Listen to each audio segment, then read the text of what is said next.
Welcome to Influential Entrepreneurs, bringing you interviews with elite business leaders and experts, sharing tips and strategies for elevating your business to the next level. Here's your host, Mike Saunders. Hello and welcome to this episode of Influential Entrepreneurs. This is Mike Saunders, the Authority Positioning Coach. Today we have back with us Ben Trygstad, who's a business insurance advisor with Trailstone Insurance Group. And today we're going to be talking about helping business owners understand cyber insurance. Ben, welcome back to the program. Hey, thanks for having me, Mike. You're welcome. So I love the sound of this topic because I think this is something that a lot of people think is just out there and techie and, oh, that doesn't apply to me. But I think what we're going to learn today is, man, there are some things that business owners need to understand regarding cyber insurance. So first of all, what is cyber insurance? Great question. Well, I should start with saying that, first of all, cyber insurance is not normally added on your average business insurance policy. So it's normally a separate policy, or it's a item where you'll actually see that when you see your invoices on there. So that's number one. But cyber insurance protects your data and the data of your clients from theft. This is something where 10 years ago, maybe a few businesses had something like this, but now it's just become a need for almost every single business to at least talk over and consider for themselves. Because I would say just even if you have a website that is online, there is some risk to where it's at least important to talk over. And when you say from theft, what would that look like? I appreciate the fact that, hey, keep in mind that a regular business policy typically will not have this. So that should be something to see, am I at risk? And I need to make sure it's on there. But what would some of the risk look like? Great question. So I live in Colorado, and Colorado and Florida have the most strict laws of what's compliance for personal identifiable information. So if you have something online where it has a name, address, phone number, and I think a location address as well. In Colorado, that's considered personal identifiable information, and you are required to protect that. So if you ever have an instance where somebody gets into your systems, whether that be email, whether that be your website, whether you have what's called a CRM and people get into that, you actually have to notify your clients within a certain amount of days. It depends on the state of those compliance items. You have to possibly notify your clients and offer some cyber protection for them to make sure that their information isn't getting sold on the black market. There's many different things that come into those plays, but it could be something as simple as, just like I said, that name, address, phone number, and location address. It could be some certain things where it's W-2 information. It could be something where it's Social Security information, healthcare. Believe it or not, medical data is the most expensive information that's sold on the black market, which doesn't necessarily make sense for me, but there's a lot of we'll just say thieves out there who will pay a lot of money for that medical information of certain clients and things like that. So when you explain that, it makes me think, well, if there's a Social Security number or medical, that makes sense. But you're saying even at the minimum, if you have someone's name, address, and where they live, that all of a sudden triggers the information to be protected. You wouldn't think that would necessitate having cyber insurance just for that contact detail, but that shows you how much of a need that is to protect data within your company, computer systems.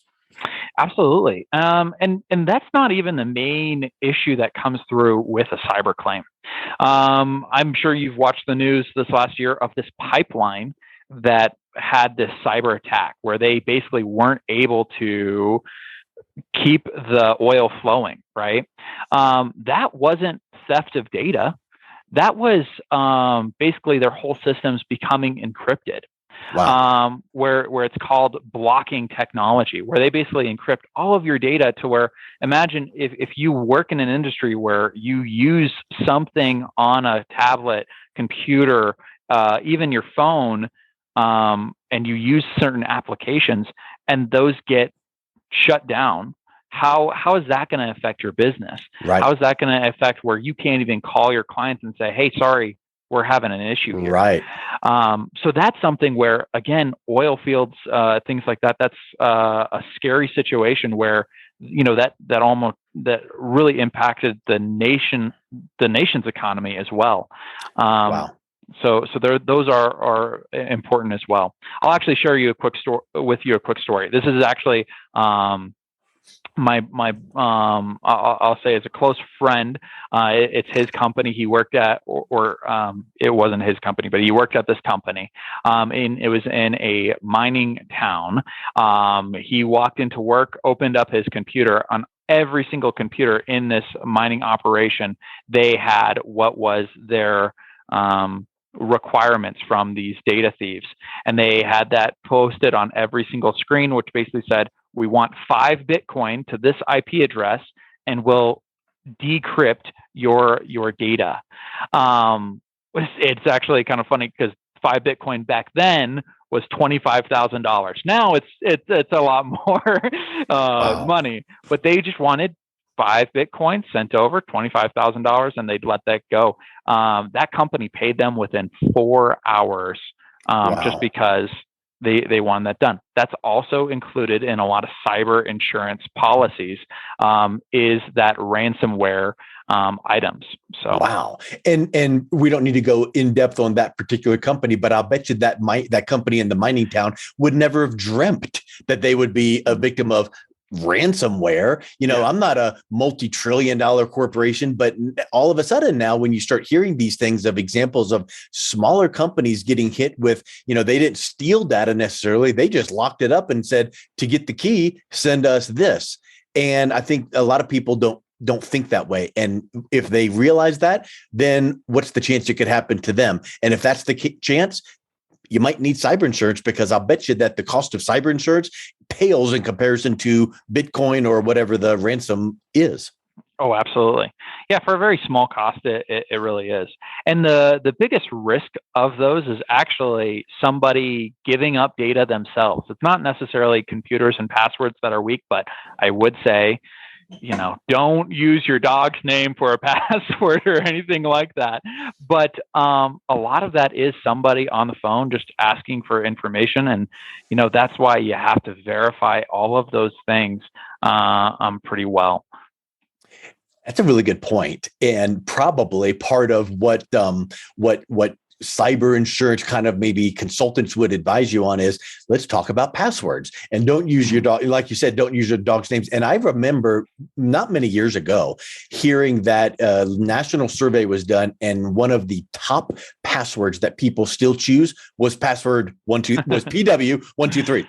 Password 123. And it's like, that's the most, why would people do that? But it gets done every single day, and the thieves know that, and they take advantage of it. So let's, I mentioned about, who would have thought, big companies. What's an example of another smaller company that people might think, how hard could this really hit? That's a great question. So let's just walk through just a simple analogy. So let's just say this is a small daycare. So they got maybe 10 employees. They all watch about 10 kids each, right? So you'll always have to have certain forms and information of each child on hand, and you normally have to keep those. It depends on the state, but it's normally 7 years that you have to keep those records. Okay. So if something was to happen where somebody either gets into their system, okay, where they keep that information, whether that be finding a room where they have a bunch of files and they steal those paper files, or most of the time it's on a CRM or a system there, it's probably going to be around $500 to $600,000 in losses there. Wow. It's going to be, just from the loss of income, because the business probably has to shut down for quite a few days. And that can extend to, if somebody has to take their kid to a different daycare, they're probably not going to come back. Yep. So that could be, pretty substantial there. The PCI fines and compliance and things like that with, you're required to protect that client's data, possibly paying for those, a life lock for all of those employees, which I'm sure, if you had a Target credit card 10 years ago, you got some letters in the mails and things like that. And then also just notifying them, sending out those letters and those things in a short amount of time. That's a costly expense. And then also you have to look at, your own data, what was possibly stolen, whether it's the business credit card information, whether it was the business ACH information, things like that. Those are little boring things that people don't think about, and they do add up. You would never think about that. You would never think about a daycare. Are you kidding me? It's not a large IT company. And here's something else when you're going through that list. If that were to happen to this daycare company and they did all those things you mentioned, wouldn't they also have to feel like, I need to go find some computer expert to make sure I've plugged up every hole so that this doesn't happen again? Absolutely. That's another cost, another inconvenience, another, punch in the gut kind of a thing. It's, you mentioned a dollar figure, man, that could be another big chunk of money to go, okay, I got this taken care of, checked all the boxes, but man, who can guarantee me or who can assure me that this probably won't happen again? And they're going to dig into technology and backdoors and this and that. That's another price tag. Oh, absolutely. This statistic is about 3 years old, but there was a survey that was done and said that after a cyber incident, whether you were covered or not, whether you had a little bit of cyber insurance or zero or anything like that, most businesses closed their doors within 3 years of a cyber claim. It was 53%, I believe, was the statistic that was sold. I hope that's changed as cyber insurance has gotten a lot more clear, and nowadays we work with cyber companies that they'll have professionals that go out and say, listen, this is what I do every single day, and here's step 1, 2, 3, and 4, and they're working on the problem there. So as that's gotten better, I hope that number has went down, but that's a scary number to see that, over 50% of businesses that do have that experience, they're close their doors. They're gone. Wow. Because of many things, like the cost we mentioned, like maybe clients not trusting them anymore, like who knows, but that is quite scary. And that's not like from 28 years ago. That's several, 3 to 5 years ago, that stat was there. So really, really huge. So it kind of makes me think of this. You check and then you recheck and then you check and you recheck, that's the way that we kind of feel like we are.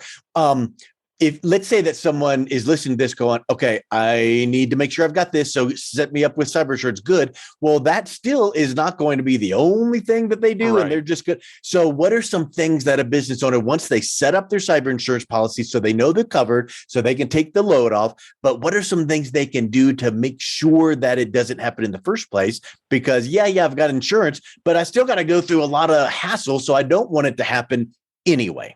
Absolutely. Absolutely. So I'm a huge proponent of the saying, an ounce of prevention beats a pound of cure. Yeah. So yes, I would say it's important to get that cyber security insurance set up. That's step number one. But then there's so many little things that you can do.